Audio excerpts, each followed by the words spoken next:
O anak, anong nangyayari dyan? May problema ka ba? Tanong ni Gloria nang marinig ang malakas na tili ng anak niyang si Maria. Nasa kabilang kwarto ito kaya hindi niya alam kung anong nangyayari.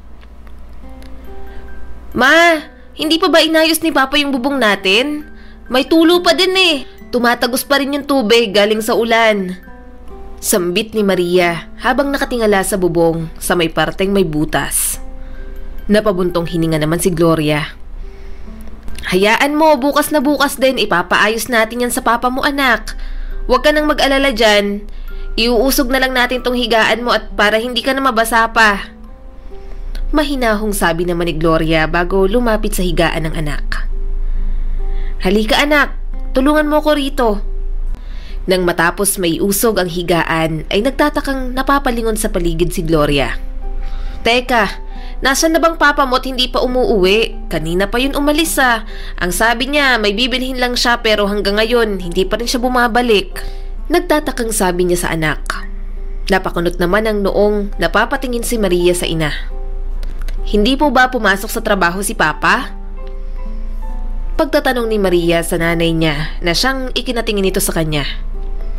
Isang mekaniko si Armando at nagtatrabaho ito sa isang maliit na junk shop. Palagi itong pumapasok sa trabaho, kaya ganoon na lang ang pagtataka ni Maria nang malamang hinahanap ito ng kanyang ina. Hindi anak, walang trabaho ang papa mo ngayon. Rest day niya daw. Sambit pa ni Gloria bago sumilip sa labas.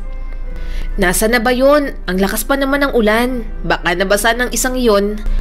Nag-aalalang sabi ni Gloria sa sarili niya na hindi naman nakatakas sa pandinig ni Maria na siyang labis na ikinangiti nito. Baka naabutan lang po ng ulan ma. Huwag ka nang mag-alala dyan. Sa lakas ba naman ng ulan mahirap talagang lumuso ngayon. Wika pa nito para lang mapanatag ang kanyang ina. Hinintay ni Gloria ang mister sa sala. Ganoon naman palagi, hinihintay niya itong makauwi bago siya pumasok sa kwarto dahil hindi rin naman siya makakatulog hanggat hindi pa ito nakakauwi. Ma, hindi pa po kayo matutulog, kanina ka pa dyan na. Nagtatakang tanong ni Maria nang makita ang ina na nakaupo pa rin sa sofa habang ang tingin ay nananatili sa labas. Hindi talaga ako mapakali anak, baka may nangyari ng masama sa papa mo na hindi natin nalalaman. Talagang ibang pakiramdam ko ngayon eh. Nag-aalalang sabi ni Gloria. Ano na pong gagawin natin ngayon ma? Ang lakas ng ulan tsaka madilim na rin po sa labas. Huwag niyo sabihin lalabas pa tayo para hanapin si papa. Baka nagpalipas lang yun ng ulan. Napapatingin siya sa nanay niya nang bigla itong tumayo. Uma, saan po ang punta niyo? Tanong ni Maria habang nakasunod ang tingin sa kanyang ina. Anak, Maria, ikaw na muna ang bahala sa bahay at sa mga kapatid mo ha. Aalis muna ako. Hahanapin ko ang papa niyo at baka na paano na yun. Wika nito na labis na kinontra ni Maria. Pero ma, ang lakas pa po ng ulan. Mababasa kayo. Uuwi naman din yun si papa. Baka kapag tumila ng ulan, uuwi na rin yun tapos magkasalisi pa kayo. Ngunit hindi nakinig si Gloria sa anak. Hindi talaga ako mapakali anak. Dito ka muna ha. Bantayan mo ang mga kapatid mo. Babalik din ako kaagad. Dali-daling kumuha si Gloria ng 2 payong. Isa para sa kanya at isa para sa kanyang asawa. Kahit na malakas ang ulan ay hindi nagpapigil si Gloria para lang hanapin si Armando. Hindi na niya masyadong makita pa ang daan dahil sa lakas ng ulan pero nagpatuloy pa rin siya sa paglalakad. Armando, nasaan ka na ba? Puno ng pag-aalalang sambit ni Gloria habang tinatahak ang daan. Nang makita ang isang tindahan ay agad tumakbo si Gloria doon para sumilong saglit. Mare, nakita mo ba si Armando? Kanina pa yun umalis ng bahay. Hanggang ngayon hindi pa rin bumabalik. Wika ni Gloria sa kaibigan. Gulat at tila nagtataka naman itong tumingin sa gawin niya. Nako, kanina pa yung dumaan dito Mare. Hindi pa ba umuwi sa inyo? Akala ko'y pauwi na yun. Tugon ng kaibigan na siyang labis na ipinagtataka ni Gloria. Kanina pa dumaan dito? Wala pa siya sa bahay. Aling Gloria, Hinahanap mo bang asawa mo? Tanong ng isang batang babae na kanina pa pala nakatayo sa gilid niya at bahagyang nakikinig sa usapan nilang magkaibigan. Oo, iha. Nakita mo bang asawa ko? Mahinahong tanong ni Gloria. Nang makita ang pag-aalinlangan sa mukha nito, nagsimulang lumakas ang tibok ng puso niya. Nakaramdam siya ng hindi maganda. May alam ang batang babae kung nasaan ang asawa niya. Alam nito kung nasaan si Armando, ngunit ang ipinagtataka ni Gloria sa sarili niya ay kung bakit kinakabahan siya ng ganoon. Nako, Aling Gloria, huwag kayong magugulat ha. Pati unang sambit nito sa kanya na siyang mas lalong nagpakaba kay Gloria. Bakit? Anong nangyari sa asawa ko, iha? May nangyari bang masama? Sabihin mo sa akin. Natataranta at hindi na mapakaling sabi ng ginang. Kasi napahinto ang batang babae sa pagsasalita at tumingin sa kanya. Tinitingnan kung ano ang magiging reaksyon niya. Kasi ano, iha? Anong nangyari sa asawa ko? Kinakabahang tanong niya rito. Nakita ko po kasi ang asawa mo, Aling Gloria. Papunta siya dun sa bar. Bago pa man makapagtapos sa pagsasalitang batang babae ay sumingit na si Gloria. Bar? Bakit siya pumunta sa bar? Nagtatakang tanong niya sa sarili habang malalim ang pagkakakunot ng noo. May kasama po siyang babae, Aling Gloria. Sambit pa ng batang babae na siyang labis na ikinagulat niya. Parang nanigas ang buong katawan ni Gloria na animoy binuhusan ng napakalamig na tubig. Babae? Nauutal at tila hindi makapaniwalang tanong niya. Tila bumabalik ang kaba sa dibdib niya at parang nanginginig ang kalamnan niya sa nalaman. Pwede mo ba akong samahan sa kung saang bar sila nagpunta, iha? Pakiusap niya sa bata. Gusto niyang makita ang asawa niya kung totoo bang may kasama itong babae. Sinamahan nga siya ng bata papunta sa bar. Pero dahil minor de edad pa ito, si Gloria lang ang nakapasok sa loob. Habang nililibot niya ang loob ng bar, ay lalong bumibilis ang tibok ng kanyang puso. Hinanap niya si Armando sa kahit saang sulok ng establishmentong iyon, ngunit wala siyang nakita ni anino nito. Hindi niya nakita si Armando. Dito tayo, kumuha tayo ng kwarto. Nang akmang aalis na si Gloria sa bar ay narinig niya naman ang mga katagang iyon na siyang nagpaalala sa kanya na may mga eksklusibo palang mga kwarto sa loob ng bar para sa mga customer. Tila bumalik ang kaba at takot sa dibdib niya habang humahakbang palapit sa mga kwarto doon. Isa-isa niyang binuksan ang pinto ng kwarto. Wala siyang pakialam kahit pinagagalitan siya. Wala siyang pakialam kahit minumura na siya ng mga customer na nasa loob. Mrs., anong ginagawa mo? Bawal yan! Inis na sabi ng manager ng bar kay Gloria. Nilapitan na siya ng mga ito nang magreklamo ang mga customer sa pagbubukas niya ng mga eksklusibong mga kwarto. Ang asawa ko, sir, may kasama raw siyang babae dito sa bar. Gusto ko lang makita siya. Gusto ko lang malaman kung totoong... Napatigil sa pagsasalita si Gloria nang sumagi sa isip niyang ideyang sinabi ng batang babae kanina. Kung totoong may babae ang asawa ko, dugtong pa ni Gloria. Ma'am, hindi na po yun sakop ng trabaho namin at ang ginagawa mo ngayon ay bawal sa patakarang meron kami. Ipagpaumanhin niyo po pero kailangan niyo na pong umalis. Sambit pa ng manager at sinenyasan ng mga bouncer na palabasin na si Gloria. Agad nagpumiglas ang ginang. Nang akmang kakalad ka rin na siya palabas ng bar ay aksidente naman niyang nakita ang paglabas ng isang lalaki kasamang babae at masaya silang naglalakad palabas ng kwarto. Agad nakilala ni Gloria ang lalaki kaya parang napahinto siya sa kinatatayuan. Parang tumigil ang mundo niya kasabay ng pagpatak ng kanyang mga luha. Armando? Nauutal at tila hindi makapaniwalang sambit ni Gloria nang makita ang asawa niya na may kasamang babae. Gloria? Gulat na gulat at tila hindi makapaniwalang tanong ni Armando nang makita ang asawa niya sa harapan. Mula sa asawa ay dumapo ang paningin ni Gloria sa babae nito na nakataas pa ang kilay sa kanya. Bahagyang kumulo ang dugo ni Gloria at agad na sinugod ang asawa. Armando, napakawalang hiya mo! Paano mo nagawa sa akin to? Umiiyak na si Gloria habang sinusuntok ang asawa.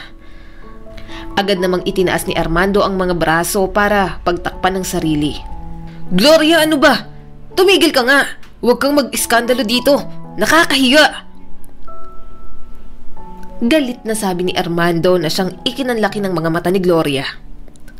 Ano? Tumigil ako? At ako pa talagang gumagawa ng skandalo dito? Sino ba sa ating dalawang gumagawa ng skandalo dito, Armando? Sino ang pumatol sa makat at kaladkaring babae na to? Sigaw ni Gloria habang itinuturo ang mukha ng babae ni Armando na siyang ikinanlaki naman ang mga mata nito. Kung di ka ba naman gago kang lalaki ka, hindi tayo magkakagulo ng ganito. Sigaw ni Gloria sa asawa habang sinusuntok pa rin ito. Napahawak si Gloria sa dibdib niya habang malakas na umiiyak. Sa loob ng maraming taon nilang pagsasama, ni minsan hindi sumagi sa isip niya na mambababae ito. Hindi niya lubos akalain na magagawang magtaksil ng asawa niya sa kanya. Hindi niya akalain na magagawa nitong saktan siya ng ganoon. Ni sa panaginip ay hindi sumagi sa kanya na magiging ganoon ang kahihinatnan ng kanilang relasyon.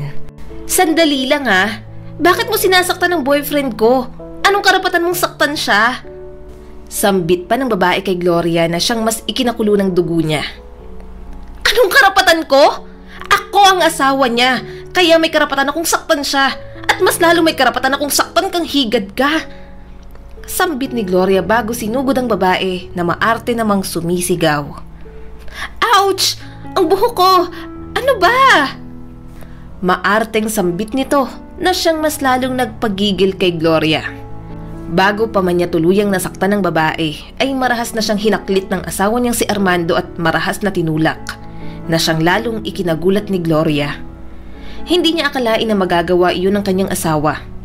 Hindi niya lubos maisip na mas pinapanigan nito ang babae nito kaysa sa kanya na tunay na asawa. Ano ba, Gloria? Tama na! Bumaling ito sa babae na siyang nagpasinghap kay Gloria. Okay ka lang? Rinig pa ni Gloria na pagsambit ng asawa niya sa babae nito na siyang mas lalo pang nagpadurog sa puso niya. Napakawalang hiya niyong dalawa! Sigaw ni Gloria habang sinusugod ang mga ito. Armando, paano mo nagawa sa akin to? Paano mo nagawa sa pamilya natin to? Hindi mo ba naisip ang mga anak mo? Umiiyak na tanong niya sa asawa. Ano ba, Gloria? Huwag kang gumawa ng skandalo dito. Sigaw naman ni Armando bago siya kinaladkad palabas ng bar. Aray! Bitiwan mo ako, Armando! Ano ba? Sigaw ni Gloria habang pumipiglas sa kanyang asawa. Ano bang pumasok sa kukote mo at sumugod ka rito? Sana inantay mo na lang ako sa bahay. Pauwi na rin naman ako. Galit na sabi pa nito na talaga namang nagpainit ng ulo ni Gloria. Hinintay sa bahay? Diyos ko naman, Armando. Hinintay kita. Hinintay kita ng ilang oras pero hindi ka umuwi kaya labis ang pag-aalala ko. Sumugod ako sa ulan kahit nababasa ako kasi nag-aalala ako sa'yo. Tapos ito madadatnan ko? Kung naghintay pa ako sa bahay, hindi ko malalamang may babae ka palang. Napakawalang hiya mo, Armando. Umiiyak at tila nanunumbat na sambit ni Gloria sa asawa. Pero sa itsura nito, parang wala nang pakialam. Malakas pa rin ang ulan pero heto sila. Nag-aaway sa gitna niyon. Walang pakialam kung naliligo na sila sa ulan. Sige, papipiliin kita. Sino ang pipiliin mo sa aming dalawa? Ang higad na yan, oh. Bago pa man makapagtapos ng pagsasalita si Gloria ay sumingit na si Armando. May pangalan siya, Gloria. Sambit pa nito na labis na ikinapuot ni Gloria. At wala akong pakialam sa pangalan ng higad na yan. Nanggagalaiting wika niya. Pumili ka, Armando. Siya o ako na asawa mo? Siya o kami ng pamilya mo? Pagpapapili ni Gloria sa asawa, bahagya siyang napaiyak nang hindi magsalita si Armando. Nahihirapan sa pagpili sa pagitan nila kahit dapat ay sila ang piliin nito. Ibig sabihin, siya ang pinipili mo? Mahina at tila nabibiyak ang boses na sambit ni Gloria sa asawa. Gloria, teka lang muna. Nang akmang lalapit na si Armando sa kanya ay agad niya itong pinigilan. Hanggang dyan ka lang. Wag na wag kang lalapit sa akin. Napakadali lang namang mamili. Ang dali-dali lang naman sabihin ng pangalan ko, pero bakit ang hirap-hirap sa yung bigkasin yun? Pagpapatuloy pa ni Gloria. Hinayaan niyang umiyak ang kanyang sarili sa harap ng lalaki. Nakaharap lang ito sa kanya at bahagyang nakayuko. Nang matapos sa pag-iyak si Gloria, taas noon niyang hinarap ang asawa niya. Wag na wag ka na ulit magpapakita sa amin, Armando. Umalis ka na sa buhay namin at wag na wag ka nang babalik pa. Matigas na sambit ni Gloria bago tumalikod at naglakad papalayo. Ilang ulit pa siyang tinawag ni Armando, ngunit hindi na siya nakinig pa.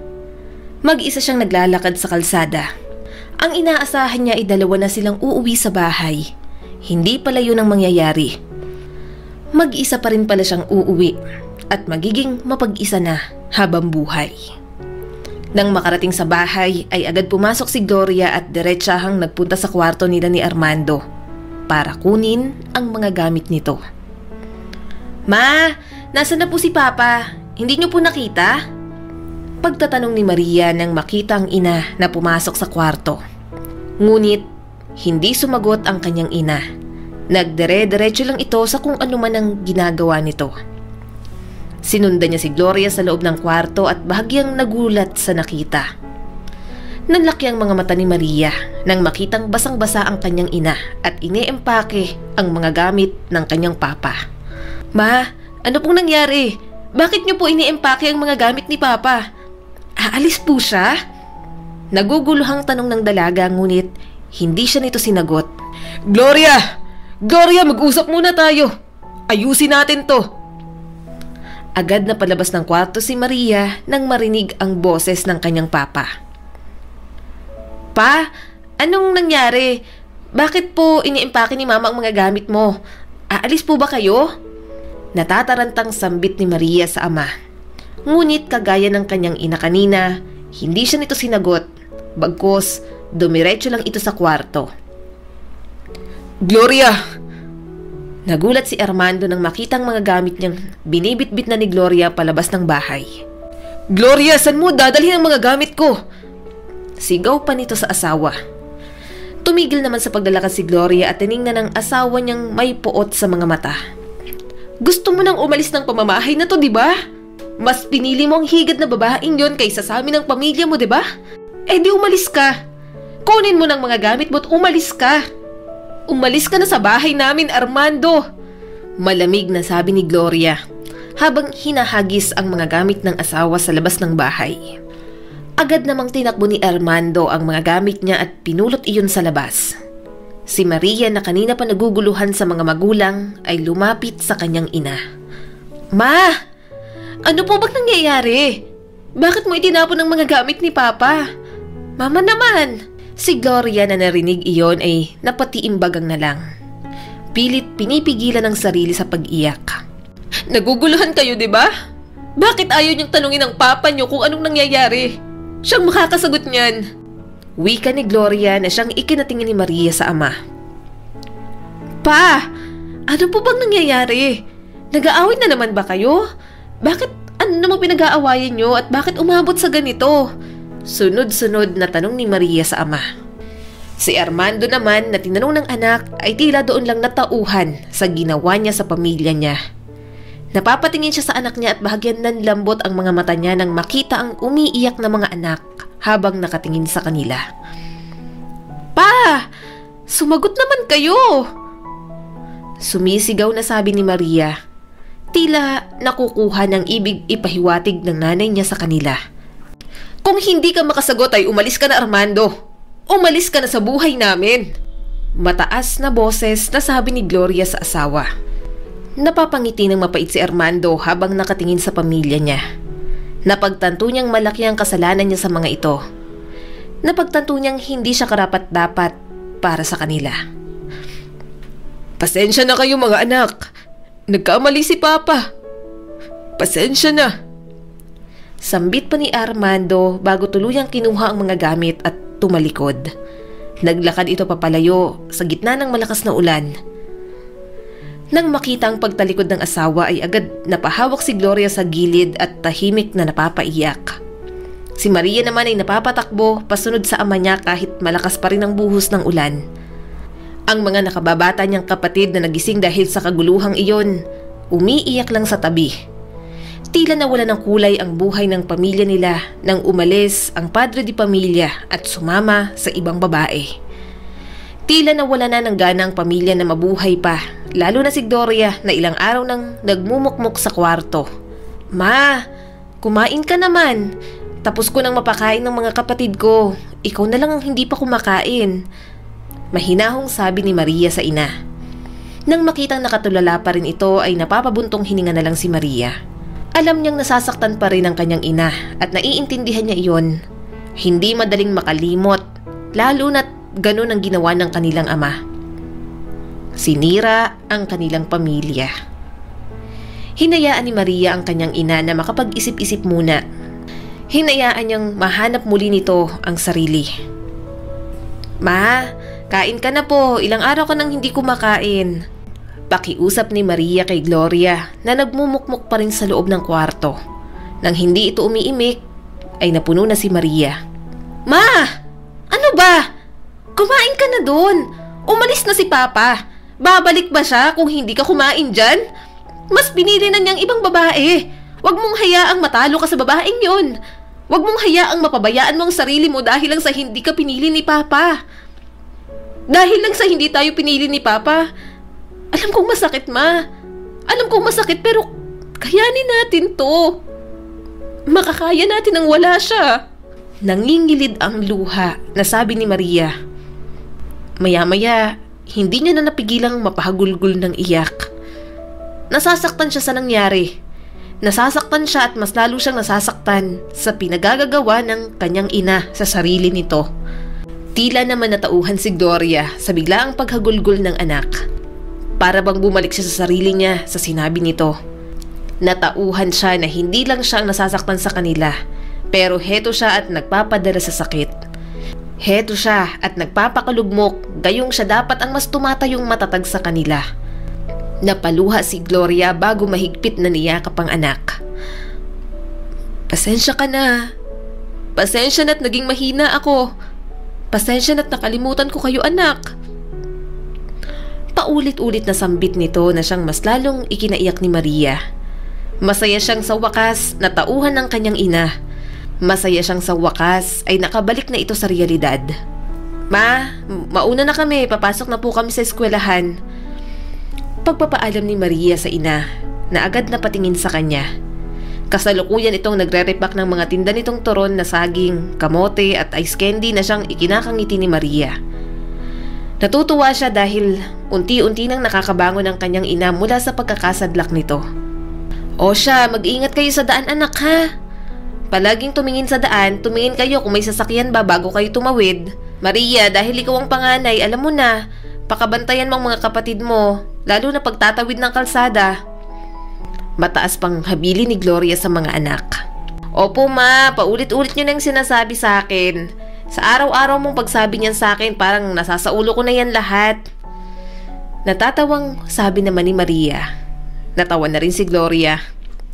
Bumalik ang sigla ni Gloria at mas nag-focus na siya sa paghahanap buhay para may maipangtustos sa mga pang-araw-araw nilang gastusin sa bahay at para sa pag-aaral ng 4 niyang mga anak, lalo na at nasa kolehiyo na si Maria.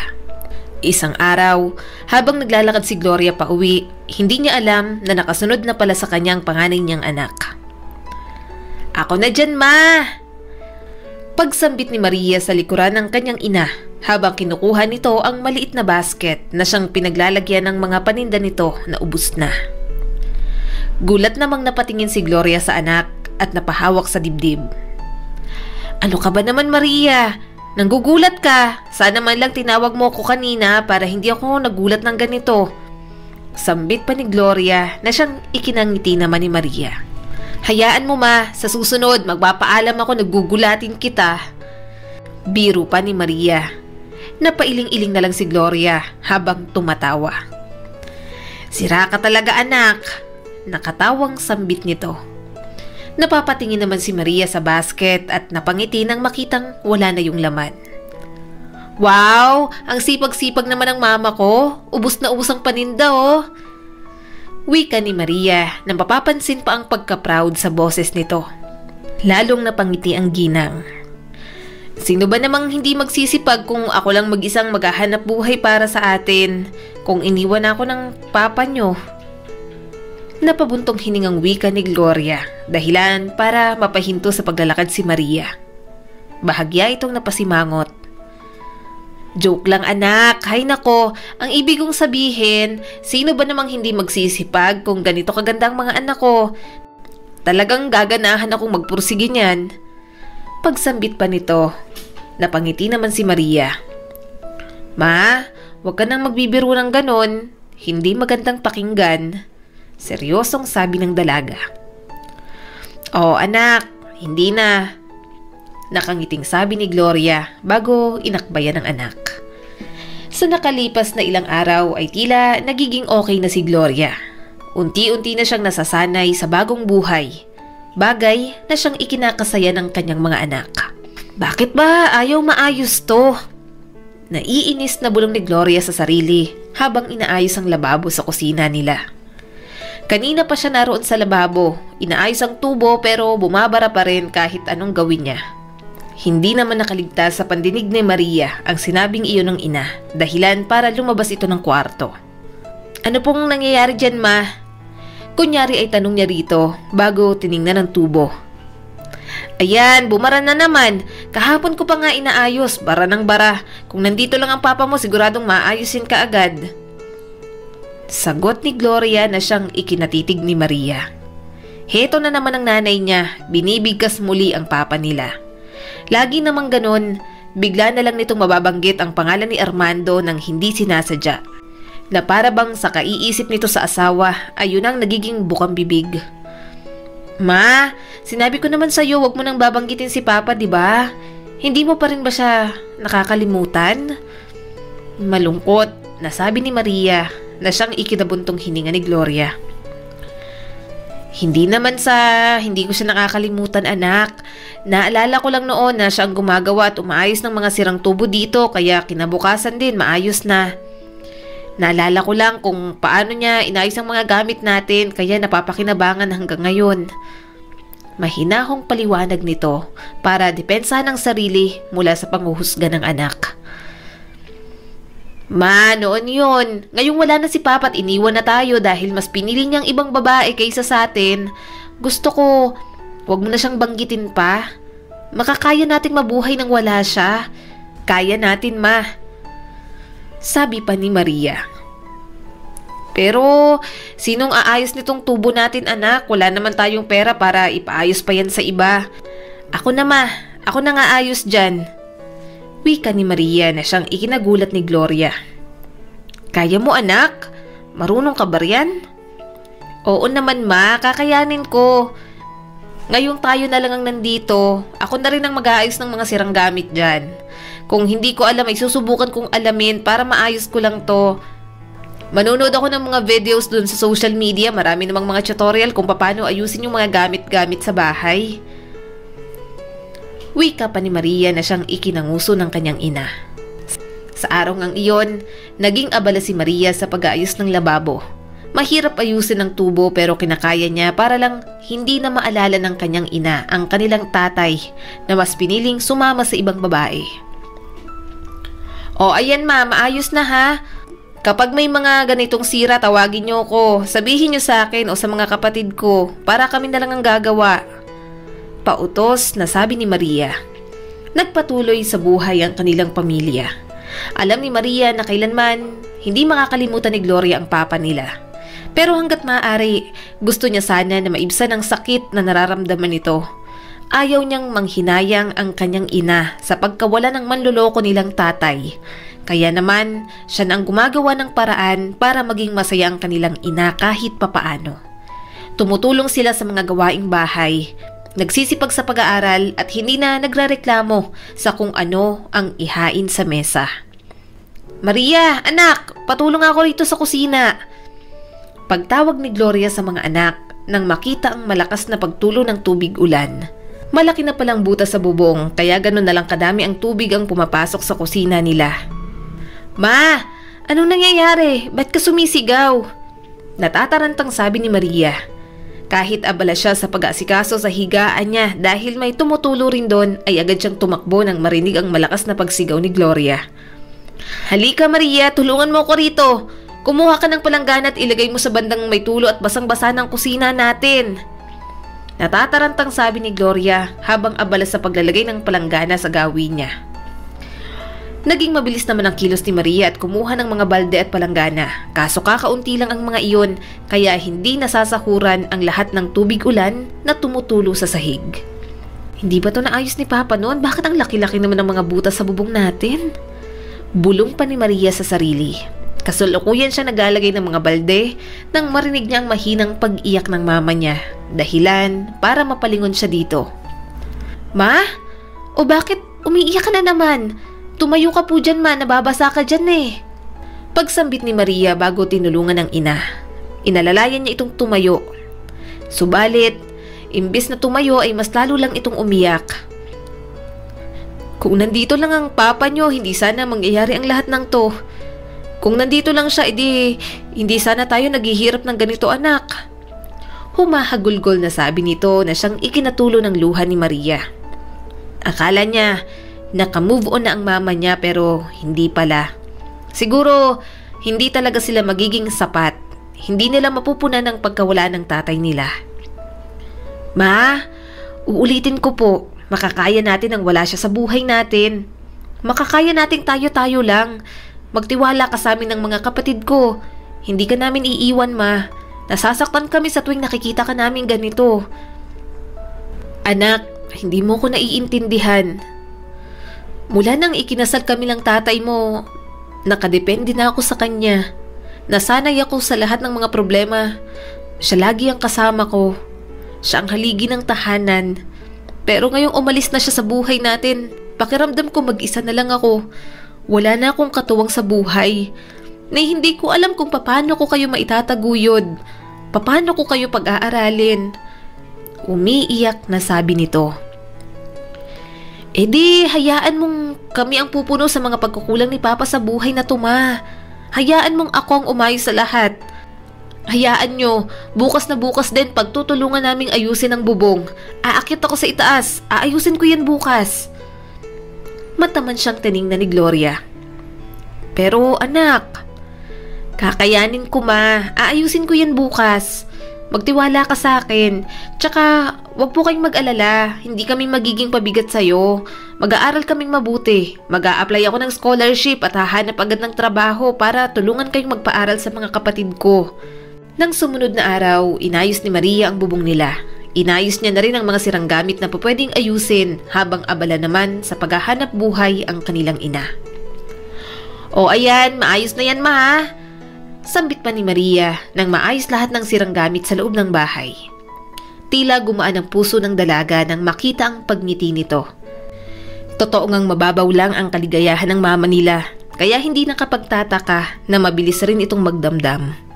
Ilang buwan na ang lumipas mula nang magkahiwalay sina Armando at Gloria. Masaya si Maria nang mapansing tila hindi na masyadong umiiyak ang mama nila.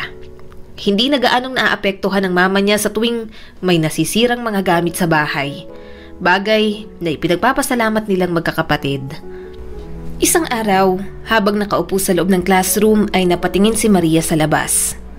Pumasok sa isip niya na mag-isang nagtitinda ang mama niya. Gusto niya sanang tulungan ito sa pagtitinda ngunit kailangan naman niyang mag-aral. Yun na lamang ang kanilang alas para makaahon sa hirap ng buhay na dinadaanas nila. Napaayos sa pagkakaupo si Maria nang mapansin ang pagbuhos ng ulan. Ang unang pumasok sa isip niya ay ang kanyang ina. Baka umiiyak na naman ito sa bahay. Baka naaalala na naman ito ang kanyang ama. Kahit nasa gitna ng klase ay tumayo si Maria at nag-excuse. Marami ang tumawag sa kanya ngunit hindi niya iyon pinapakinggan. Sa oras na iyon, wala siyang pakialam kung may klase pa siya. Basta gusto niya lang napuntahan ng mama niya at tingnan kung okay lang ba ito sa bahay. Nang makarating sa bahay ay agad pumasok sa loob si Maria. Ma? Nasaan ka, ma?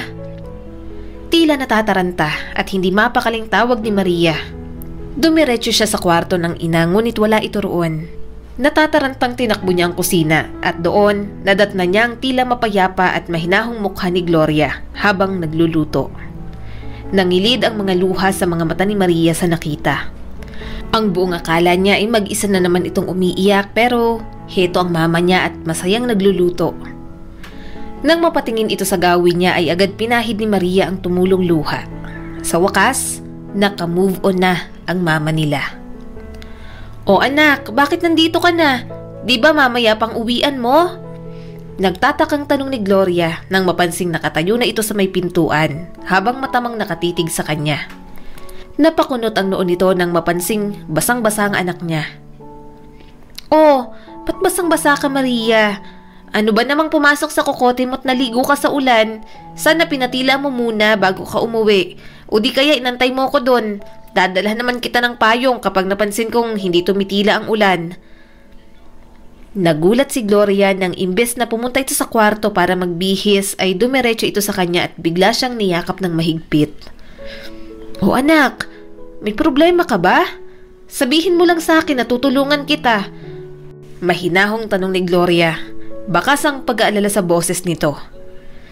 Ngunit imbes na magsalita tungkol sa problema ay labis na ipinagtataka ni Gloria ang malakas na pag-iyak nito. "Anak naman, pinag-aalala mo ako. May problema ka ba? Sabihin mo sa akin. Palagi mong pakatandaan na palagi ako nandito sa tabi ninyo, handang makinig sa mga problema nyo. Sabay-sabay nating haharapin anumang pagsubok na dumating sa buhay natin." Naharap mo nga ang pagsubok na yun ng mag-iisa, ma. Nalampasan mo ang pagsubok na minsan mo na ring sinukuan. Proud na proud ako sa'yo, mama. Pagsambit ni Maria sa isip niya.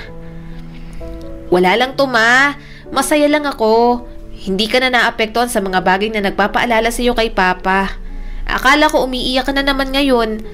Kaya nga sumugod ka agad ako dito kahit malakas pang ulan."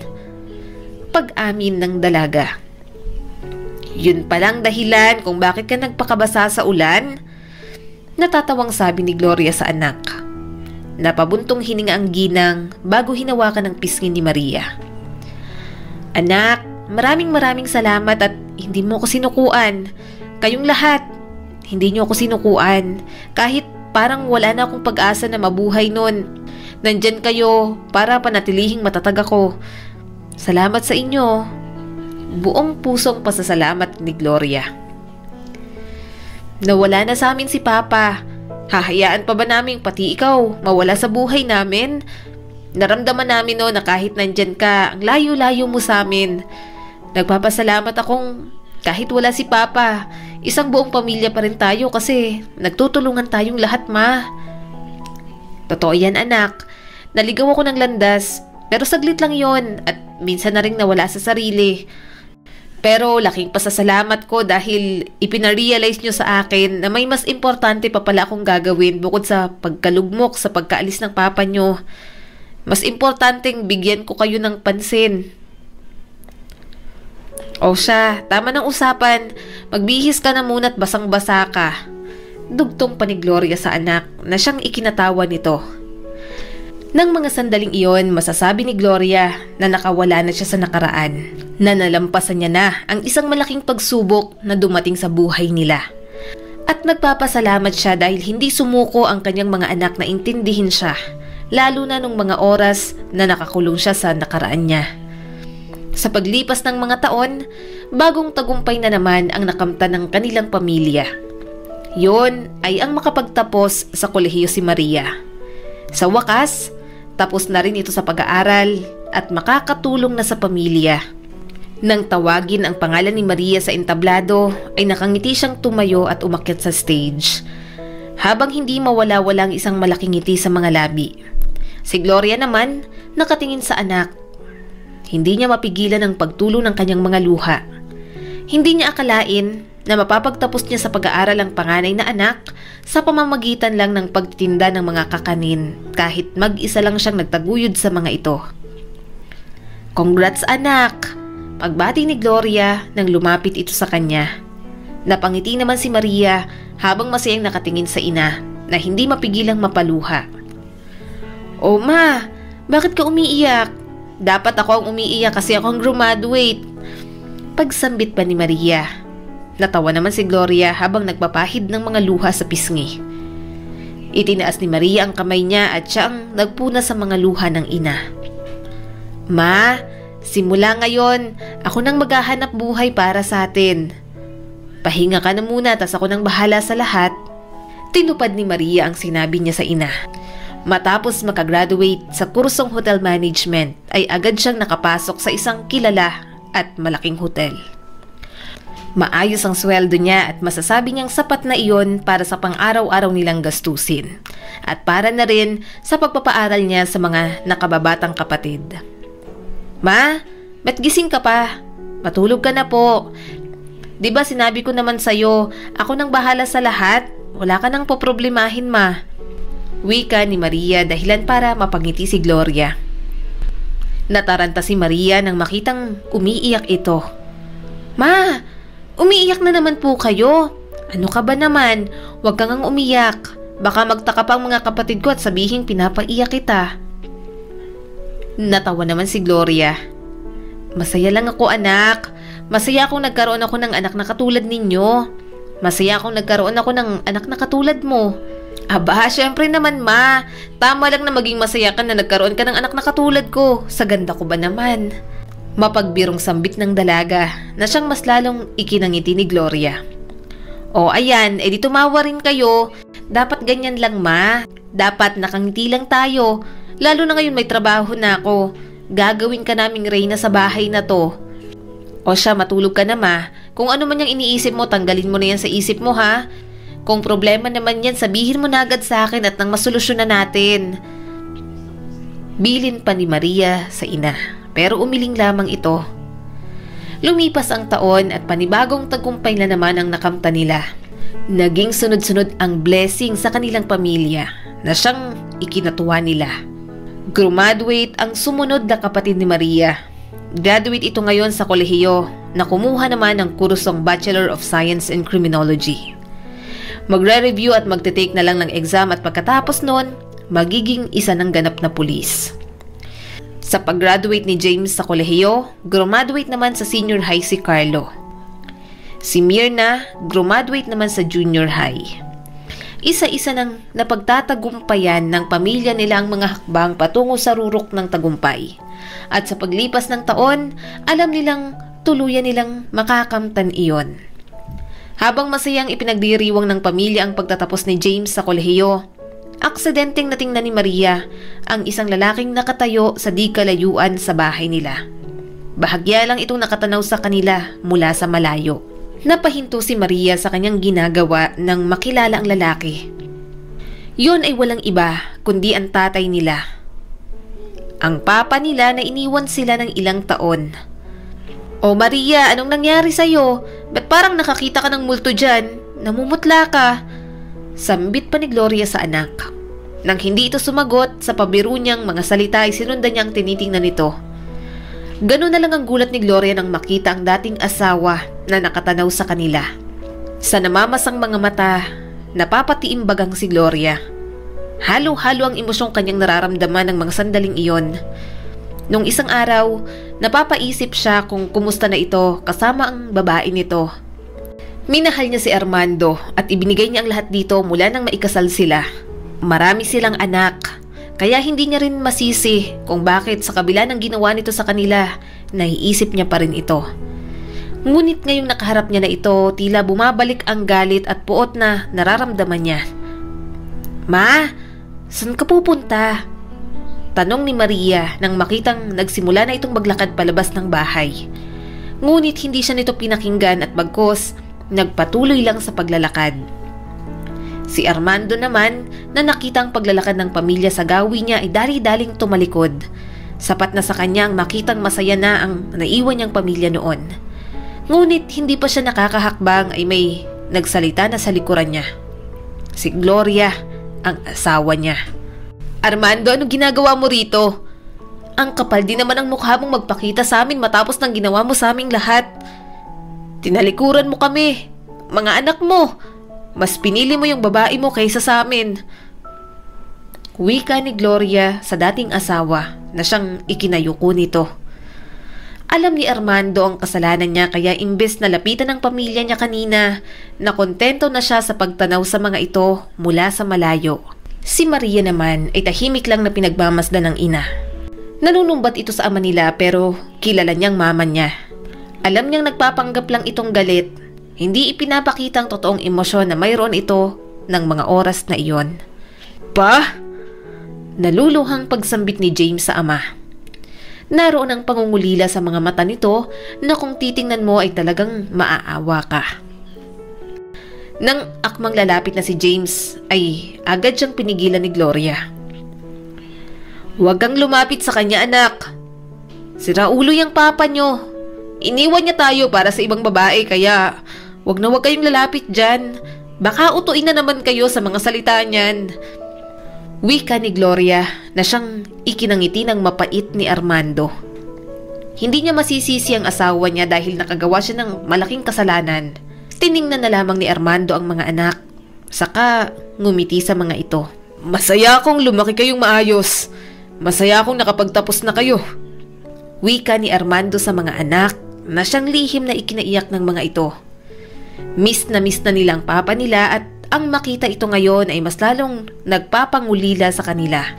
Matapos bumati ni Armando sa mga anak ay umalis na din ito. Ang sanay pagdiriwang ng pamilya ay nauwi sa iyakan at katahimikan. Akala ni Gloria, tuloy-tuloy na ang sayang mararamdaman ng pamilya nila. Pero isang sulpot lang ng dating asawa niya na apektuhan lahat ng mga pinagsikapan nila. Ang masayang pamilya nila ay tila bumabalik sa dati na siyang nagpalungkot sa kanya. Ma, okay ka lang? Tanong ni Maria nang makitang tulala ito. Si Gloria naman, narinig ang boses ng anak kaya pinahid agad ang mga luha at inayos ang pagkakaupo. Oo naman anak, nakabihis ka yata. May lakad ka? Nagtatakang sambit ni Gloria nang makitang nakabihis ito. Day off nito ngayon kaya ganun na lang ang gulat niya nang makita ito sa ganoong suot. Oo ma, may inutos sa akin ng boss ng hotel, sikasuhin ko lang. Pagsisinungaling ni Maria. Pero ang totoo, kikitain pala nito ang ama. Si Armando, gusto niyang kausapin ito kahit pa galit at nasaktan sila nito noon, hindi naman lingid sa kaalaman ni Maria na mahal pa rin ito ang kanilang ina. Gusto sana ni Maria na magkaayos ang dalawa dahil alam niyang iyon ang ikasasaya ng puso ng kanilang mama. Salamat at nakipagkita ka sa akin anak. Nagagalak na sambit ni Armando at akmang lalapitan ng anak nang malamig na magsalita si Maria. Huwag na natin tong pahabain pa. Nandito ako ngayon hindi dahil pinapatawad kita. Nakipagkita ako kasi gusto kong mag-usap kayo ni mama. Kumbaga, closure. Gusto ko lang na maging masaya si mama. Kaya gusto kong kapag nakita ka niya ulit, okay na siya. Yung tipong wala ng sakit kasi nakamove on na siya. Derechahang wika ni Maria. Alam kong malaki ang kasalanan ko sa inyo anak. Mas pinili kong sumama sa babae ko kaysa ayusin ang gulong na gawa ko. Pag-amin naman ni Armando, naluluha ito. Maria naman, napansin ang pamamasa ng mga mata ng kanyang ama, kaya agad siyang umiwas ng tingin at tumayo mula sa kinauupuan. Hanggang dyan na lang ang pag-uusap natin. Basta, pumunta na lang kayo sa bahay para sa closure nyo ni mama. Yun na rin ang huling beses na makikita mo kami. Malamig na sabi ni Maria at akma na sanang aalis nang magsalita ang kanyang ama. Wala na ba talagang pag-asang mapatawad niyo ako anak? Tila nabibiyak na ang boses na pagsambit ni Armando sa anak na nakatalikod sa kanya. Si Maria naman napakagat sa pang-ibabang labi para pigilan ang sariling mapaiyak sa harapan ng ama. Mapapatawad ka lang namin kapag nagkaayos na kayo ni mama. Kapag tuluyan na siyang makawala sa nakaraan nyo at kapag tuluyan na siyang maging masaya kahit wala ka sa piling niya. Sambit ni Maria bago umalis ng restaurant na iyon. Nang makasakay ng taxi, doon niya ibinuhos ang sakit na nararamdaman. Akala niya hindi na siya masasaktan pa. Pero masakit pa rin pala. Gusto niyang patawarin ng ama pero natatakot siyang baka mas lalo lang siyang masaktan. lalo na ang kanyang ina. Ayaw niya nang makita pa itong nasasaktan, kaya mas pinili na lang niyang magkaroon ito ng closure kaysa magkabalikan pa ang dalawa na hindi niya alam kung magtitino na ba ang kanyang ama o hindi. Sa mga sumunod na araw, nagpunta si Armando sa bahay nila. Sinalubong siya ni Maria at nang akma na silang papasok sa loob ng bahay, nakita naman sila ni Gloria. Anong ibig sabihin nito? Gulat na sambit ng kanyang ina. Halatang dismayado rin ito na tumingin kay Maria. Anak, ano to? Bakit kasama mo ang ama mo? Huwag mong sabihin papapasukin mo ulit yan dito sa bahay.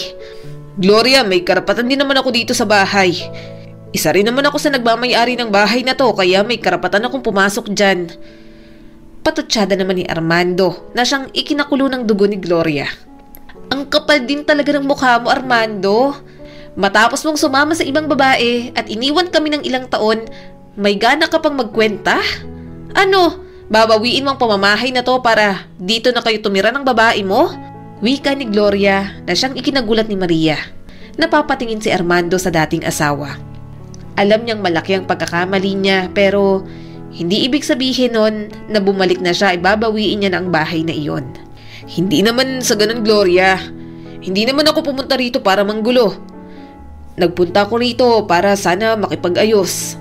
Mahinahong sambit ni Armando sa asawa na siyang sinang-ayunan ni Maria. Ma, nagpunta siya rito para makipag-ayos sa inyo. Naniwala ka naman dyan, anak. Pinipikot lang yan ang utak mo. Ma, ako mismo ang kumausap kay Papa na makipag-ayos sa'yo at para naman magkaroon kayo ng formal na closure. Alam kong nasasaktan ka pa rin sa lahat ng mga nangyayari sa tuwing nakikita mo si Papa at masakit yun sa parte ko. Gusto kong kapag nakita mo ulit siya, hindi ka na ulit masasaktan. Napabuntong hininga si Maria at pinahid ang sariling luha. Mag-usap kayo ng maayos. Aantayin ko kayo sa terrace, ma. Huling sambit nito bago umalis. Nang makaalis na ito, namayani ang katahimikan sa pagitan ni Gloria at Armando. Wala ni isa sa kanila ang gustong magsalita. Si Armando nakatitig lang sa asawa. At ang huli, napapaiwas lang ng tingin. Tila yata na wala na ang kabagsikang ipinapakita nito kanina. Nang mapansin ni Gloria ang titig nito, hinarap niya na ito. Anong pag-uusapan natin? Sabihin mo na ang gusto mong sabihin at umalis ka na sa buhay namin. Kagaya nun. Hindi na nakapagtapos sa pagsasalita si Gloria nang sumingit si Armando. Wala na ba talagang pag-asang mapatawad mo ko, Gloria? Nagsisisi naman ako. Sa ilang taon kong nawalay sa inyo, nagsisi ako kung bakit mas pinili kong iwan kayo kaysa ayusin ang gulong ginawa ko. Napayuko si Armando. Noong mga panahong kaharap ko kayong lahat, naduwag ako. Napagtanto ko noon na hindi ako karapat-dapat sa pamilya. Kaya imbes na ayusin ang pamilya natin, umalis ako. Pinilit ko ang sarili kong sumama kay Gian, pero iba pa rin talaga kapag kayo ang kasama ko. Pagsambit pa nito na siyang ikinatikim-bagang ni Gloria. Sa tingin mo, maniniwala pa ako riyan sa mga sinasabi mo? Hindi na. Hinding-hindi na ulit ako maniniwala sa'yo, Armando. Nagsisimulang magsiagusan ang mga luha sa mga mata niya habang inaalala ang lahat ng nangyari noon. Labis mo kong sinaktan noon. Sinira mo ang tiwala ko noon, kaya ni katiti ngayon ay wala na akong tiwala sa'yo. Ininsulto mo ang pagkababae ko at ang pagiging asawa ko sa'yo. Kaya ano bang karapatan mo para pumunta dito? Panunumbat ni Gloria sa asawa na siyang ikinatulo ng luha nito. Doon na pagtanto ni Armando kung gaano niyang nasaktan ang kanyang asawa. Kaya bago pa kita masuntok dyan, umalis ka na. Umalis ka sa buhay namin gaya ng ginawa mo noon. Umiiyak na sabi ni Gloria. At matapos noon ay tumalikod na ito. Sa pagkakatalikod niya, doon sunod-sunod na umagos ang mga luhang pilit niyang nilalabanan kanina. Hindi iyon nakatakas sa paningin ni Maria. Bago pa man makapasok si Gloria sa gate, nagsalita na si Armando. Wala na ba talagang daan para mapatawad mo ako, Gloria? Tanong ni Armando na siyang ikinatigil ni Gloria sa paglalakad. Hindi ako pumunta dito para sa closure na sinasabi ng anak natin. Nagpunta ako rito para tuluyang bawiin kayo. Gusto ko kayong bumalik sa buhay ko, Gloria. Gagawin ko ang lahat para makuha kayo ulit. Armando, masaya na kami ng mga anak mo nang wala ka. Naitaguyod ko sila tsaka matagal na kitang pinatawad para sa katahimikan namin. Kung gusto kang makita ng mga anak mo, wala namang problema sa akin. Tatay ka pa rin nila pero sana wag mong ipilit ang sarili mo dito sa bahay namin ng mga anak ko. Kinaya naming wala ka. Kung talagang nagsisisi ka sa ginawa mo nun, bakit hindi mo man lang kinontak ang mga anak mo para bigyan ng baon o kahit anong pangsustento sa kanila? Anong ginawa mo? Pinabayaan mo kami. Siguro kaya ka nandito dahil alam mong magaganda ng trabaho nila. O baka naman iniwan ka na ng babae mo dahil hindi mo na maibigay ang luho. Sa totoo lang, dahil sa pag-uusap nilang yon, napagtanto ni Gloria na wala na siyang pagmamahal para sa dating asawa. May kaunting galit pa rin pero hindi na siya nasasaktan katulad ng dati. Noon, iniisip niya na kung babalik si Armando, tatanggapin niya ito. Pero sa nakalipas na mga taon, nasanay na siyang wala ito sa tabi niya. Isa pa, kung tatanggapin niya ito ngayon sa pamilya, lagi niyang maaalala ang mga kasalanan nito. Ika nga nila, forgive but never forget. Kung para sa kanyang mga anak, kaya niya itong pakisamahan. Pero kung sa sarili niyang kaligayahan, masaya na siya kung anong meron siya ngayon. Sa ika-55 taong kaarawan ni Gloria, sinorpresa siya ng kanyang mga anak. Neregaluhan siya ng mga ito ng isang bagong bahay na 2 palapag at may tindahan pa. Ma, eto ang regalo namin para sa'yo. Medyo matagal naming natupad pero pangako, mula ngayon giginhawa ng buhay natin. Lalo na kayo, magpakasiya kayo sa buhay. Kami ng mga kapatid ko, nakasuporta kami sa'yo. Proud na proud kami sa inyo. Nakaya po natin. Niyakap si Gloria ng kanyang mga anak. Nang mga sandaling yon, wala nang mahihiling pa si Gloria kundi ang makitang may kanya-kanya ng pamilya ang mga ito. Nagpapasalamat siya sa Poong May Kapal dahil kinaya nilang lahat ng pagsubok sa buhay nilang mag-iina. Maraming beses silang sinubok ng problema pero nalampasan nilang mga iyon. Salamat na lang din at mababait ang kanyang mga anak. Maraming salamat sa patuloy na panonood sa aking munting channel. Kung nagustuhan mo ang videong ito ay huwag mo kalimutang mag-like and subscribe at pakipindot mo na rin ang notification bell para updated ka sa mga susunod nating video.